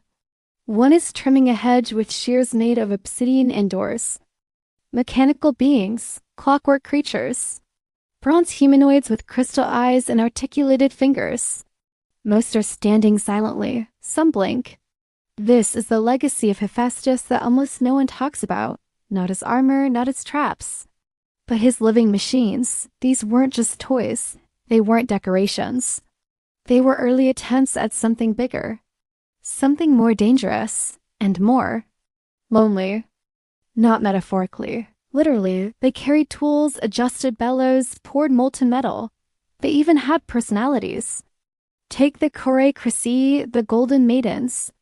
Made entirely of gold, they walked, spoke, and assisted Hephaestus in his forge. One was said to be fussy about measurements. Another loved to hum. You can imagine the other gods scoffing. Oh look, Hephaestus made himself some friends. But they weren't just friends. They were companions, built to be loyal in a world that wasn't reliable, unjudging, and he didn't stop there. We talked about him earlier, but you should know he was more than just a walking statue. Remember Talos, the bronze guardian of Crete? One of his most terrifying and impressive creations. He had ichor, the divine equivalent of blood pumping through a single vein sealed by a bronze nail in his ankle. Hephaestus made them too, or at least gave the designs, never sleeping, always snarling. Programmed to recognize threats and respond with terrifying efficiency. Talos bled. Historians still debate whether that vein was metaphorical or mechanical. Was it a symbol of vulnerability? Or did Hephaestus literally build a circulatory system out of molten gold and divine tubing? Either way, it's clear. He wasn't just trying to imitate life. He was trying to understand it. And if you keep digging through myth, you'll find even more clues. Like the bronze bulls of Colchis created to help King Aetes. Fire-breathing oxen with metal hides that couldn't be scratched. And let's not forget the golden dogs that guarded the palace of Alcinous. You start to see a pattern. Wherever there was something almost alive, almost too perfect, too polished, Hephaestus fingerprints were nearby. Because no one wanted to ask the big question. And here's the part that stings a little. Ancient Greeks just told it with sandals and lyres. He was the god of makers. But in the eyes of Olympus, he was never human enough. So what did he do? He built things more human than the gods themselves. Grief, rejection, obsession, boredom. Each spark from the anvil wasn't just metal, it was memory, automata that sang, machines that wept, statues that could learn, and all of it hidden away, tucked deep in the folds of myth. What happens when the god of invention builds something that doesn't need him anymore? It's the oldest sci-fi story in existence, and still Hephaestus kept building. Because he had to. Because the forge wasn't just where he worked, it was where he processed. He didn't talk to counselors. He gave gold hands to armless statues. He gave legs to furniture. He gave voice to silence. And maybe that's the scariest thing about him. He didn't just want to be accepted. He wanted to be understood. And when the gods didn't offer that, he built something that might. You take one last look at the automata. They don't smile, they don't move, but they exist.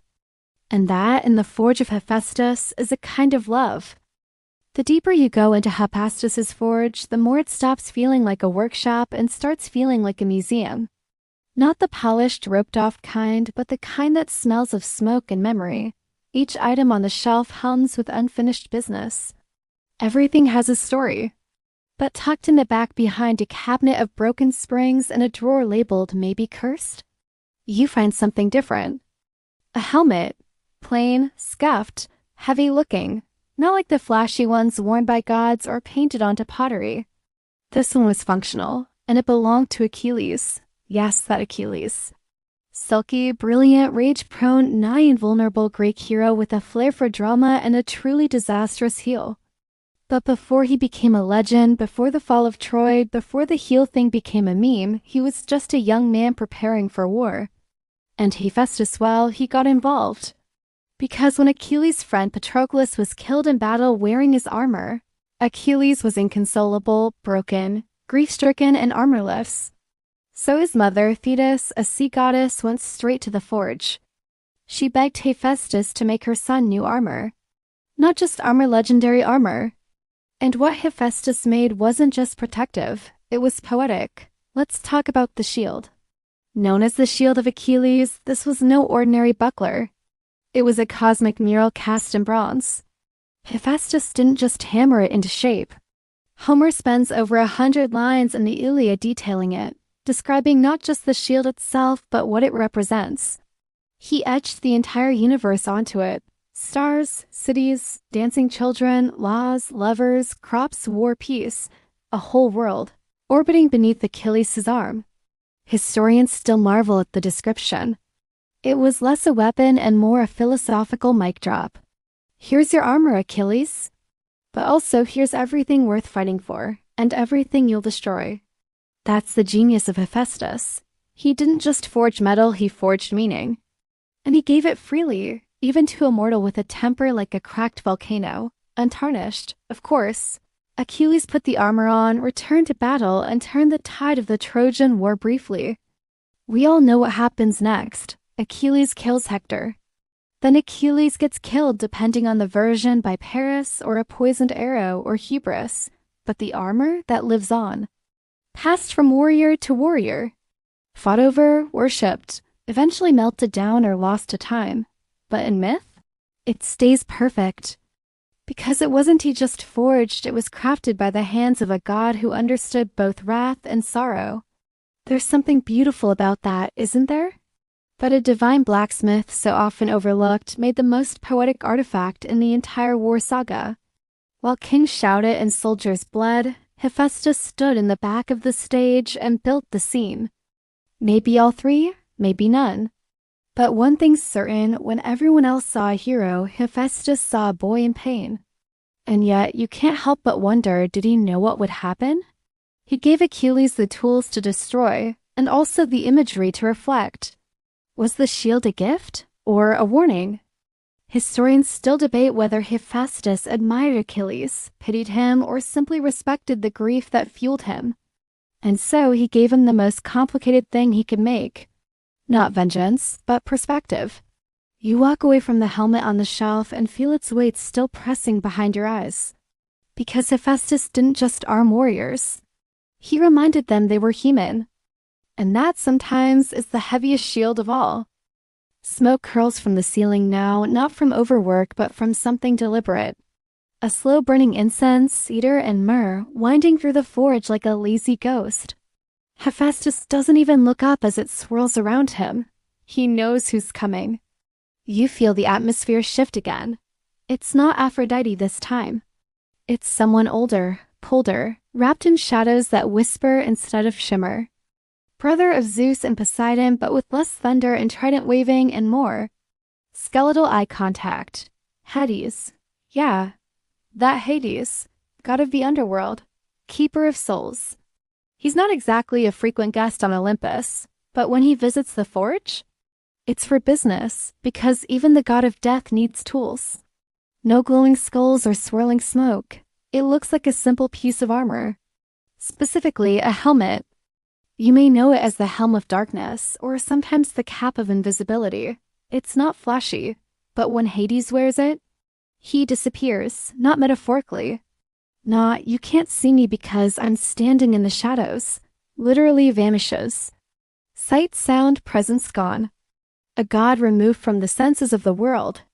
That the one god who spends eternity with the dead would be gifted the one item that lets him vanish from the living. And who forged it? Take a wild guess.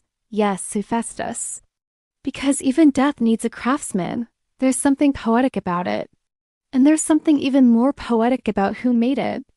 Hephaestus, the unwanted, the abandoned, gave invisibility to the one god who chose to live unseen.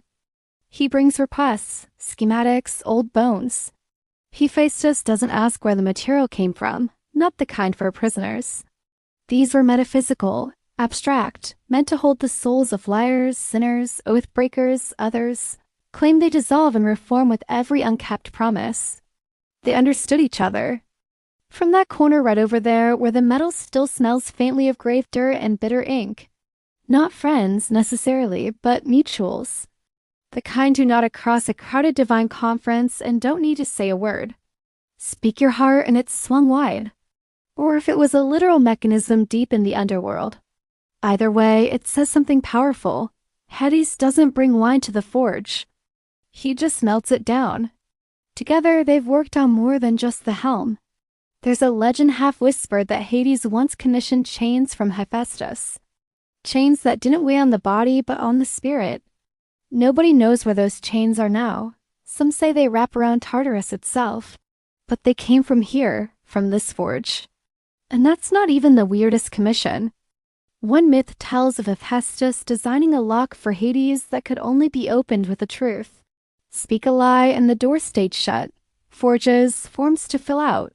Historians still debate if this was symbolic, maybe a temple door. Hephaestus wasn't afraid of death. He worked with it. And not just in the make scary helmet sense. He made death functional. Tidy, contained, controllable even at least by gods. And in doing so, he proved something quietly radical. That death wasn't the enemy, neglect was. Because while most of the gods danced on clouds and argued over grapes, Hephaestus and Hades were building structure. The underworld wasn't chaos.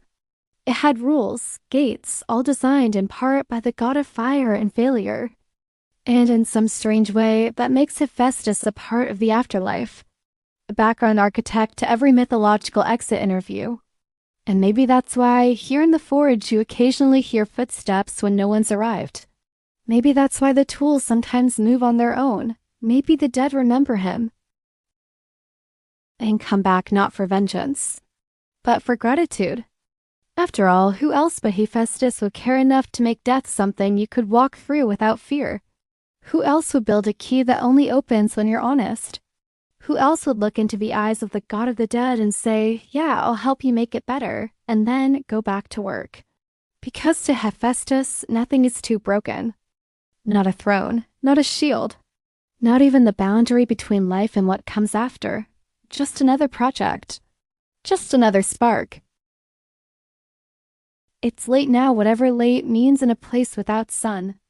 The forge glows with a soft, steady warmth. Not the blaze of midday productivity, but the quiet heat of something finishing itself. A few sparks still leap from the embers, like fireflies that haven't been told the party's over. And in the center of it all, Hephaestus leans over a pair of sandals. not just any sandals. These ones fly. Welcome to one of his lightest, strangest, and most quietly impressive inventions, the winged sandals of Hermes. Yeah, those sandals. You've seen them in cartoons. The ones with the tiny wings flapping adorably at the ankles. But these weren't just fashion statements or mythological rollerblades. They were engineering marvels, designed for speed, silence, and impossible balance. They allowed Hermes, the messenger god, to dart between heaven, earth, and the underworld without so much as a breeze rustling the olive trees. And who built them? Right again, Hephaestus. And according to some stories, so obedient they adjusted themselves based on their wearer's intent. A thief, a diplomat, a guide for souls. He needed footwear that could adapt to terrain, to altitude, to trouble. Because even gods of mischief and mail need a reliable cobbler. Hermes wasn't just the Olympian FedEx guy. He was a trickster. And Hephaestus, for all his disdain of crowds, understood the value of mobility. All while Hermes lounges nearby, flipping a drachma through his fingers and cracking jokes that aren't nearly as clever as he thinks. So he forged sandals so light they didn't press into sand. So fast they outran thunder, to sneak into dreams, to retrieve the dead, to escape awkward conversations. One myth even has him using them to steal Apollo's cattle, yes, while still a baby. That's next-level customization. You picture Hephaestus hammering tiny wings into leather, muttering to himself about weight ratios and arcane propulsion spells. Can they hover? Hermes probably asked. And Hephaestus, for all his grumbling, enjoyed the challenge of making something truly unique. Hephaestus didn't look up. Only if you shut up. For movement, for chaos. For diplomacy and defiance. The relationship between them was tense but mutual. Hermes, for all his cleverness, respected good craftsmanship. And the sandals? They became iconic. Hermes wore them to deliver messages across battlefields. And Hephaestus? He never asked for credit. Because here's the secret. He didn't make things to be seen. He made them to be used. They weren't even the first wearable tech Hephaestus tried. Cloaks that shifted colors to match the emotion of the wearer. Even a belt that translated languages long before apps or Babel fish, and Hermes used them constantly. Not like some gods who hung their enchanted artifacts on the wall like trophies. Others less so. No, Hephaestus made tools. And that, oddly enough, is what connects these two gods. They both existed in the in-between. Hermes moved between worlds. Hephaestus lived outside them. Hermes was everywhere and Hephaestus was always just slightly off stage. But the work endured. And those sandals? The divine patch note. The one you called when your invisibility helmet glitched or your battle shield was overheating or your golden. Birds started quoting poetry at awkward moments. There are scattered stories of gloves that never dropped what you carried. Some were successful. One tunic reportedly burst into flames if the wearer lied. That one got discontinued. Dramatically, but that's Hephaestus, not afraid to experiment. Not afraid to fail. The forge was always evolving. Just like his inventions. Just like the myths. Because the gods didn't stay the same. And neither did their needs. One day it's a thunderbolt. Next day, sandals. And so the god of fire became the god of updates. Hephaestus didn't laugh. He just fixed it. He wasn't flashy, he was reliable. And that's something no myth ever puts on a statue. But maybe it should. Because sometimes the greatest thing you can be is useful. So if you ever find yourself stepping lightly, moving between worlds, dodging trouble in borrowed shoes, thank Hephaestus. He made the wings. And never asked where they flew. The forge is darker now. Not from nightfall because time here is slippery, but from the weight of memory. It gathers in the corners like ash. Every tool has been used. Every ember has cooled just a little, and yet Hephaestus is still working. Not for the gods, not for glory. Tonight he's crafting a chair. Plain, no enchantments, no moving parts. Just 4 legs, a back, and a seat worn smooth from use. And if you ask him who it's for, he just shrugs. Someone tired. And that's how we arrive at one of the most human corners of the myth, Hephaestus the comfort maker. He also made things to ease the burden of being alive or divine or somewhere in between. See, he wasn't just a forger of war. Let's rewind just a bit to the story of Pelops. Only Demeter, distracted with grief over her missing daughter Persephone, took a bite from the shoulder. A prince, a pawn. And for a while a stew? Here's the short, incredibly weird version. Pelops was the son of Tantalus, a mortal who thought it would be clever to chop up this child, serve him to the gods, and see if they noticed. Most of the gods were horrified.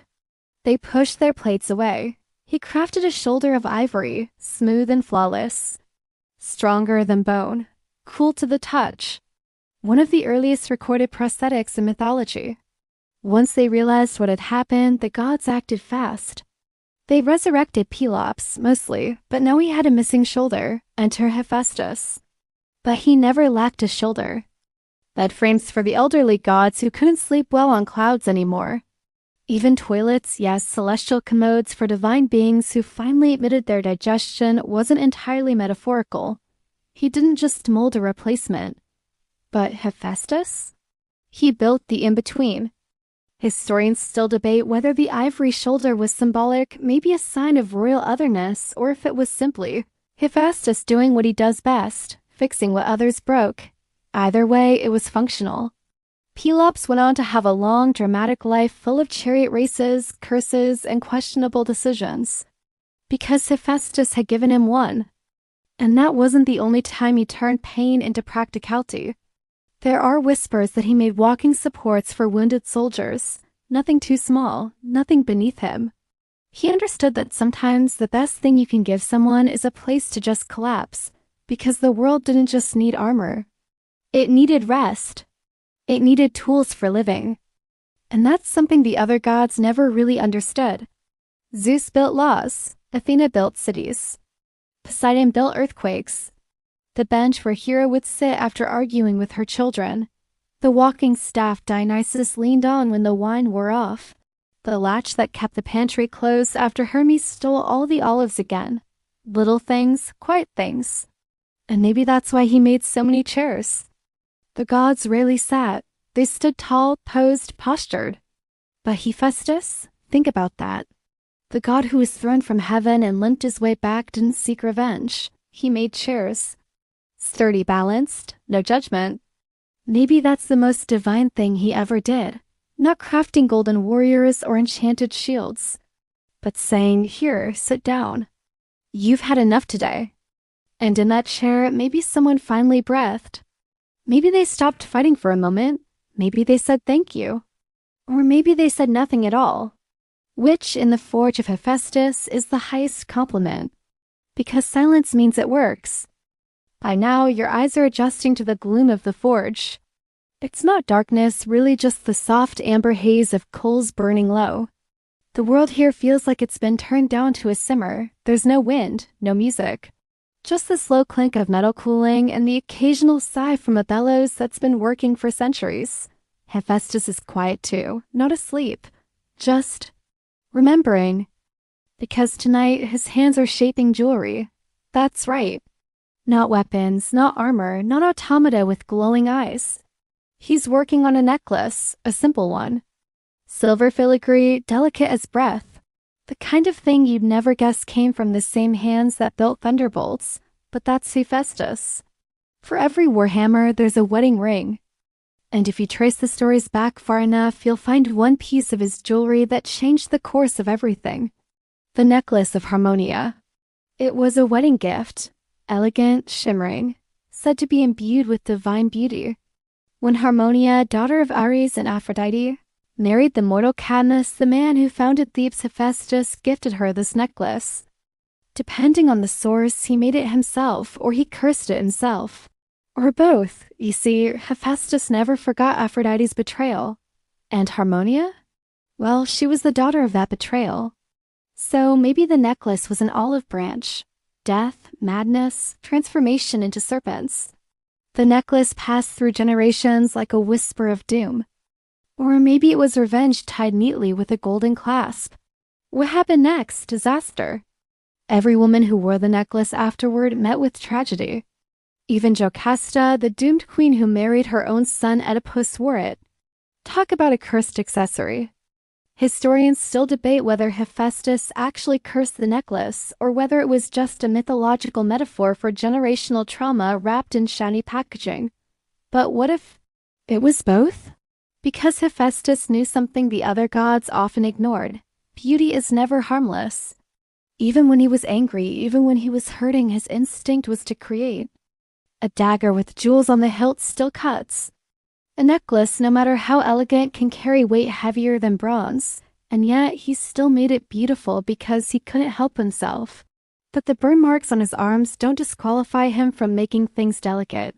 That's the truth about Hephaestus. To shape, to design, to give form to feeling. Not just weapons for warlords or sandals for schemers, but earrings, brooches, bracelets that fit perfectly without pinching. In some myths, his craftsmanship becomes a symbol of refinement, the idea that even a rough soul can shape fine things. And maybe that's why so many gods came to him in secret. They didn't want his name on the piece. They just wanted something that worked. Maybe 10,000, most of them lost. Some buried with heroes, some melted down for scrap. Some of the stories are true, still lying at the bottom of the sea where Hephaestus first learned how to survive rejection. Something that lasted. Something that could say, I love you, or I'm sorry, or here as the thing I can't to say out loud. And Hephaestus listened. Not always with sympathy, not always with softness. But he listened and he made. The necklace of Harmonia was only one of 1,000 pieces. But in this moment, with your eyes stinging gently from the forge heat, it's enough to know this. Even the god of fire understood the need for beauty. Not in spite of pain, but because of it. Because some grief needs a clasp. Some anger needs to sparkle. And some curses, believe it or not, come with gift wrapping. The forge is nearly silent now. The flames have retreated into embers, pulsing softly like the final beats of a lullaby. You can still hear the occasional drip of cooling metal and the lazy turn of a gear that wasn't told to stop. Hephaestus stands still facing a mirror, but not to check his appearance. This mirror is one of his own making, crafted from polished obsidian and rimmed in silver. It doesn't reflect your face. It reflects what you've made. And tonight, Hephaestus is looking at everything. All the weapons, the traps, the clever machines, the failed marriages, the gifted children, the grudges, the beauty, the burnout, the endless cycle of proving he's more than the limp, more than the laugh, more than the pitying fight to Olympus. Because here's the secret no one likes to say out loud. Hephaestus wasn't just the god of fire and forge. He was the god of labor, the one who worked while others lounged, the one who sweated. In a pantheon full of symbols, he represented something radical, effort. You didn't pray to Hephaestus for vengeance or rain. You prayed when your hands were blistered, when your tools broke, when you didn't know how to build a better world but wanted to try anyway. And this mirror, this strange, quiet relic, wasn't built to admire. It was built to remember. Their temples crumbled. Their stories twisted. Their images were updated, rebranded, reinterpreted. You see, the gods weren't eternal in the way you might think. Traps for Ares, thrones for Hera, chains for Prometheus, sandals for Hermes, wings for Daedalus. And once, just once, a bronze dinner guest for a god who didn't want to eat alone. But the mirror? It still works, and what it shows isn't power. It's process. Hephaestus built weapons for Achilles. And every time he made it perfect. Even if no one said thank you, even if the gift was misused, even if the thing he built became a curse, he still built. Because that's who he is. Hephaestus wasn't about the final product. He was about the work. There's a kind of holiness in that. No lightning bolts, no fanfare, just quiet, burning resolve. And maybe, just maybe, that's what makes him the most human god of all.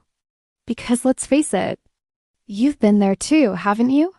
Working in the background, fixing things for people who don't notice. The weird little things you've made that no one else knows about. Trying to make something, anything that lasts, not because anyone asked you to, but because you have to, because you can. The mirror glows faintly now, showing not just Hephaestus' story, but echoes of yours. All the half-finished projects, the patched-up friendships. They matter. They're real. And even if no one sees them, Hephaestus does. Because in the Forge of Forgotten Gods, every spark still counts. The forge is quiet now, truly quiet. No more hissing steam, no crackling embers, no murmuring gears ticking in secret. Even the automatons stand still, their glass eyes dim like tired lanterns. Hephaestus has finally stepped away from the anvil. Not in defeat, not in triumph, but in something that feels almost like peace. He walks slower these days, not because of the limp. That's always been there. But because he's learned that not every fire needs to be stoked. Some can be left to glow quietly at the edge of memory. Tonight, he opens a heavy bronze door you never noticed before. Inside, a museum, not of swords or armor, but of failures. Shelves lined with twisted frames, melted wings, broken levers, abandoned prototypes, and at the center, a single, dusty plinth with an unfinished statue.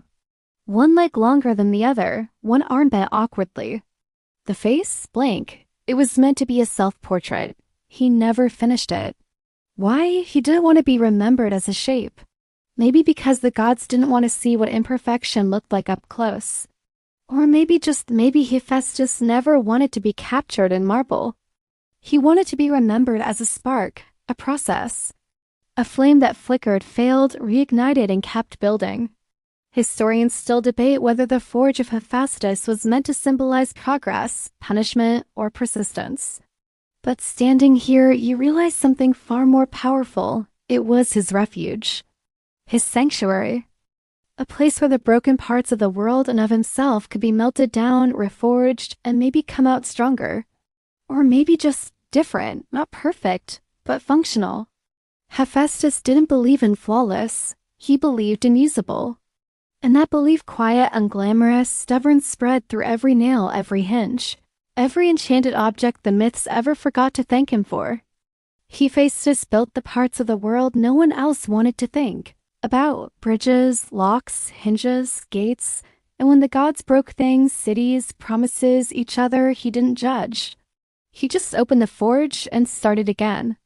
So now, as the embers dim and the heavy forge door begins to swing shut behind you, you glance over your shoulder one last time. He's back at his bench, welding goggles on, hands steady, starting something new, not for glory, not for forgiveness, but because that's what he does. And maybe that's what you do too. You get up, you build, you try again. One joint at a time, one spark at a time, until somehow it holds. And now the forge dims for good. The last ember folds in on itself like a sigh. The shadows stretch long across the floor, soft and forgiving. No fire, no hammer, no echo, just warmth, lingering like the memory of a voice you once knew. You step outside the forge and close the heavy door behind you. It hums faintly as it seals not with finality, but with a quiet promise. I'll still be here when you need to build again. Hephaestus doesn't wave goodbye. He doesn't need to. His stories were never about grand exits or thunderous applause. They were about making something out of what was left, out of scraps, out of broken parts. Out of effort when effort seemed invisible. In the end, he didn't win wars. He made the swords. He didn't start fires. He taught people how to survive them. And in that quiet, persistent way, he outlasted them all. So if you ever feel small, if you ever feel overlooked, misunderstood, or bent out of shape, remember the God who limped through Olympus and still outcrafted every one of them. You don't have to be perfect, you just have to make something that works, now. Close your eyes. Let the noise of the world drift far away. And as you rest, let the soft glow of the forge keep you safe, the one place where every flaw still shines. Good night.